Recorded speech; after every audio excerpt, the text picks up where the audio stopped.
আসসালামু আলাইকুম প্রিয় শিক্ষার্থী বন্ধুরা, আশা করি সবাই ভালো আছো। আমি হচ্ছে অন্তরকরণ অধ্যায়। এই পর্বে তোমাদের আমি একটা প্রমাণ দেখাবো যে z সমান 2 x + 4y অর্থাৎ সূচক অপেক্ষক দেওয়া আছে। এই অপেক্ষক থেকে আমাকে দেখাতে হবে যে xy সমান zyx অর্থাৎ এটা হচ্ছে দ্বিতীয় মাত্রার আড়াআড়ি আংশিক অন্তরকরণ, অথবা আমরা বলতে পারি ইয়ং এর উপপাদ্য। মূলত এটা হচ্ছে ইয়ং এর উপপাদ্য, কারণ আমরা জানি ইয়ং এর উপপাদ্য অনুসারে z(x) সমান z(y)। তোমাকে এটা এইভাবে না বলে এই অপেক্ষক দিয়ে এইভাবে বলতে পারতো যে এই অপেক্ষক হতে ইয়ং এর উপপাদ্য দেখাও, একই অ্যান্সার হতো। ওকে, সমাধানে যাচ্ছি।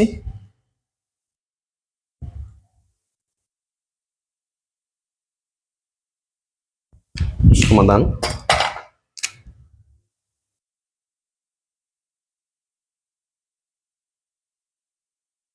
দেওয়া আছে z সমান 2 3x + 4y। তো আমাদের দেখাতে হবে zxy আর হচ্ছে zyx। তো শুরুতে zx আর zy দরকার, প্রথম মাত্রার আংশিক অন্তরকরণ দরকার, অতএব zx। অবশ্যই ডেল ব্যবহার করা হবে, কারণ চলক হচ্ছে এক্স ওয়াই আর হচ্ছে জেড, দুইয়ের অধিক চলক হলে ডেল হয়, del z by del x, del by del x. জেটের মান বসাবা 2 3x + 4y। কেমন বসলাম জেটের মান। এটা কিন্তু তুমি দেখো সূচক অপেক্ষক পড়ছে, কারণ আমরা জানি ধ্রুবকের উপর পাওয়ার চলক হল ই, অথবা কোন ধ্রুবকের পাওয়ার চলক হলে তাকে সূচক অপেক্ষক বলে। আমি সূচকের নিয়মে অন্তরকরণ এর আগে করছি, তোমরা এই ক্লাসটা দেখার আগে সূচকের নিয়মে অন্তরকরণ দেখে আসলে সবচেয়ে ভালো হয়। সূচকের নিয়ম, কারণ হচ্ছে আমরা জানি কোন ধ্রুবক অথবা ই এর উপর পাওয়ার চলক হলে সেটা সূচক অপেক্ষক। এখানে ভিত্তি হচ্ছে 2, ধ্রুবকের পাওয়ার চলক ওই যে এক্স ওয়াই, সো সূচক অপেক্ষক একটা নিয়ম যে যা আছে তা, সেটা যত বড় অপেক্ষক হোক না কেন, যা আছে তা। তো যা আছে তা আমি লিখে নিচ্ছি, এরপরে ডেল বাই ডেল এক্স দিয়ে আবার সমীকরণ অন্তর্কলন। আর তুমি যেহেতু যা আছে তা আবার সমীকরণ অন্তর্কলন লিখছো, তোমাকে অবশ্যই এখানে একটা লগ E2 লিখতে হবে, অথবা লন 2 লিখতে হবে, লগ E2 অথবা লন। কারণ আমরা যদি সূচকের নিয়মে এক নিয়ম আছে, সূচকের নিয়মে অন্তর্করণের ক্ষেত্রে ভিত্তি যদি ই ব্যতীত অন্য কিছু থাকে, সূচকের নিয়মে অন্তর্করণের ক্ষেত্রে ভিত্তি যদি ই ব্যতীত অন্য কিছু থাকে, তাহলে অন্তর্করণের শেষে লগ ই সহ ওই ভিত্তি উল্লেখ করতে হয়, অথবা লন দিতে পারে, লন 2 দিতে পারে। কারণ আমরা জানি লগ ই হচ্ছে প্রাকৃতিক লগ, আর প্রাকৃতিক লগকে লন দ্বারা প্রকাশ করা হয়। লন মানে হচ্ছে ln, মানে হচ্ছে ন্যাচারাল লগারিদমিক। তাহলে তোমরা লগ E2 দিতে পারো, অথবা লন 2 দিতে পারো, তোমার ইচ্ছা। 2 3x + 4y, এইটুকুর অন্তর্করণ করবো, এইটুকুর অন্তর্করণ হচ্ছে x এর সাপেক্ষে, তাহলে শুধু 3 log E2 ব্যাস, অথবা লন 2 তোমাদের ইচ্ছা। আমি লন 2 দিয়ে দিচ্ছি, যাও লন 2 এই 3 কিন্তু 2 এর সাথে গুণ করা যাবে না, তোমরা কিন্তু ভুলে 3 2 এর সাথে গুণ করে 6 বানাই দিও না, এই 3 এমনি থেকে যাবে। এটা হলো zx। এরপর zy করব আমরা, del z by del y। তো z এর মান বসাই দিবা 2 3x 4y, কার সাপেক্ষে? y এর সাপেক্ষে, যা আছে তা।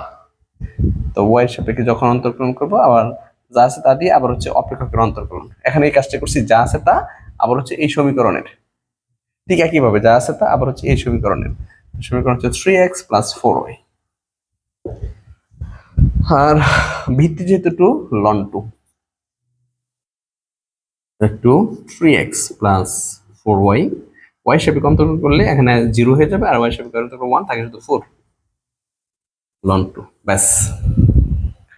এইগুলো দুইটা আমরা প্রথম মাত্রার আংশিক অন্তর্কলন করলাম। এবার আমরা দ্বিতীয় মাত্রার আড়াআড়ি আংশিক অন্তর্কলন করব। অতএব zxy সমান ডেল zx কে অন্তর্কলন করব y এর সাপেক্ষে, ডেল বাই ডেল y।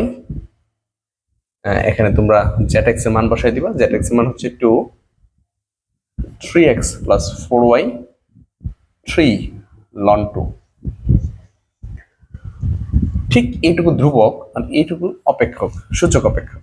তো নিয়ম হচ্ছে যা আছে তা, ঠিক আছে, ডেল বাই ডেল ওয়াই অপেক্ষক, যা আছে তা, যা আছে তা আবার ডেল বাই ডেল ওয়াই দিয়ে এখানে এটার জন্য একটা লন 2 হবে।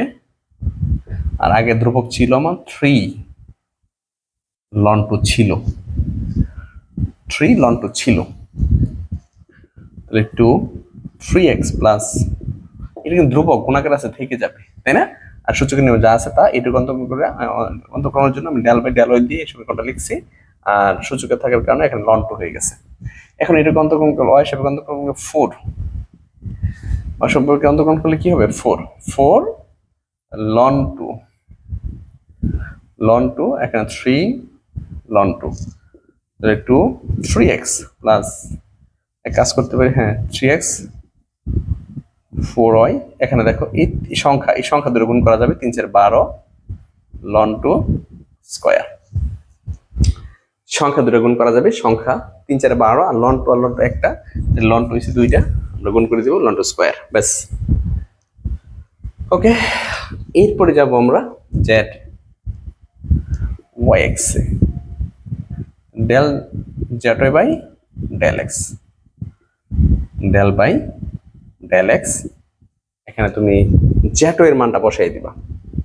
তো জ্যাটো এর মান ওই যে 2 3x plus 4y y ln 2, ঠিক আছে। তো এইটুকু সূচক অপেক্ষকে বসছে, যা আছে তা, যা আছে তা ডেল বাই ডেল x, আবার অপেক্ষকটা লিখে দিবা 3x প্লাস 4y ইনটু এই যে সূচক যা আছে তা এটুকু অন্তর্করণ করছে, সূচকের ভিত্তি 2 থাকার কারণে এখানে একটা হবে ln 2, আর এটুকু ধ্রুবক আছে এইভাবে এখানে থেকে যাবে 4 ln 2। ওকে, তাহলে 2 3x প্লাস 4y, এইটুকু অন্তর্করণ যদি x এর সাপেক্ষে করো তাহলে 3, তাহলে 3 ln 2 4 ln 2, তাহলে 3x 4y, আর এখানে হচ্ছে 3 4 12 ln 2 স্কয়ার, ব্যাস। এইভাবে আমরা ZYX টা করে নিব। এখন তুমি দেখো ZYX এর মান ZX এর মান ZYX এর মান দুটো মান পরস্পর সমান হয়ে গেছে, এই মানটা এই মানটা পরস্পর সমান। আমরা লিখতে পারি যে অতএব ZX সমান ZYX শুড, প্রমাণিত। যদি ইয়ং এর উপপাদ্য আসে আমরা এটা লিখে দেব, যেহেতু ZX সমান ZYX সেহেতু ইয়ং এর উপপাদ্য পালিত হয়েছে। আশা করি সবাই বুঝতে পেরেছো। আমার ক্লাস যদি ভালো লাগে তুমি তোমার বন্ধু বান্ধব সবাইকে আমার অনলাইন ক্লাসের বিষয়ে শেয়ার করো। ভালো থাকো, সুস্থ থাকো, আসসালামু আলাইকুম।